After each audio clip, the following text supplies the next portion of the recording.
The sQuba is the only real diving car in the world.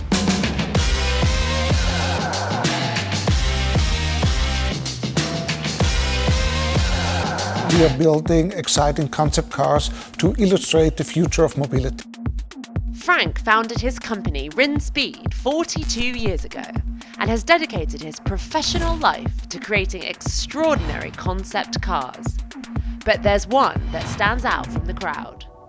We built the sQuba some 12 years ago, but still today it's our icon. It's the most sought after vehicle for film, for photos, and that's probably the biggest milestone in our history. The Rinspeed sQuba is the world's only diving car, capable of seamlessly driving from land to underwater. The sQuba is the only real diving car in the world.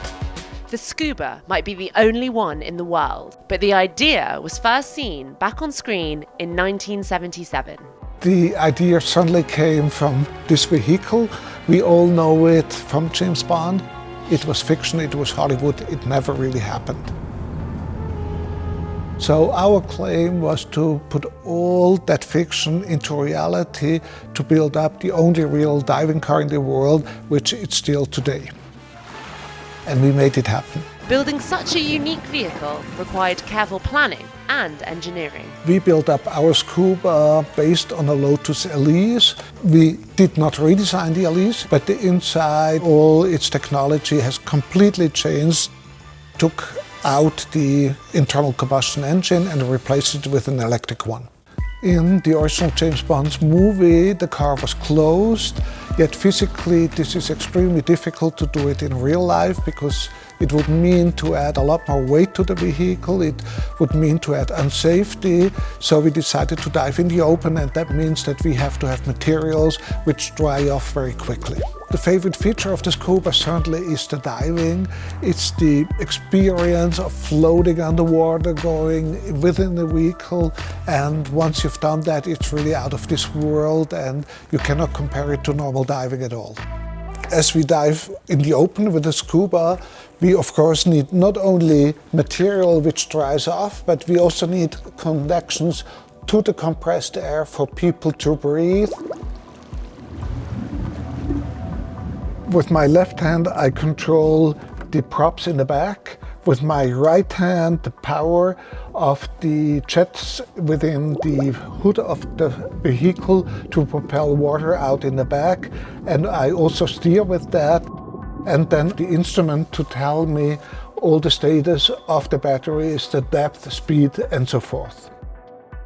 Here in the back we see the two propellers, and like a ship we can control going left or going right. Like James Bond has his fish, which he handed out after he resurfaced, we have our lobster, which we caught while diving.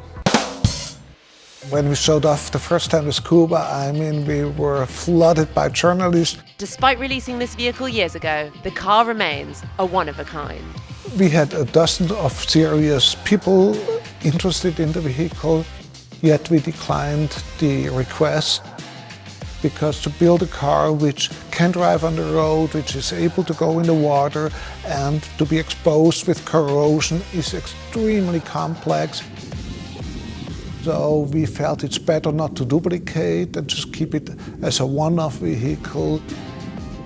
Would have been too much risk probably to scale the production up and have those cars out on the water someplace.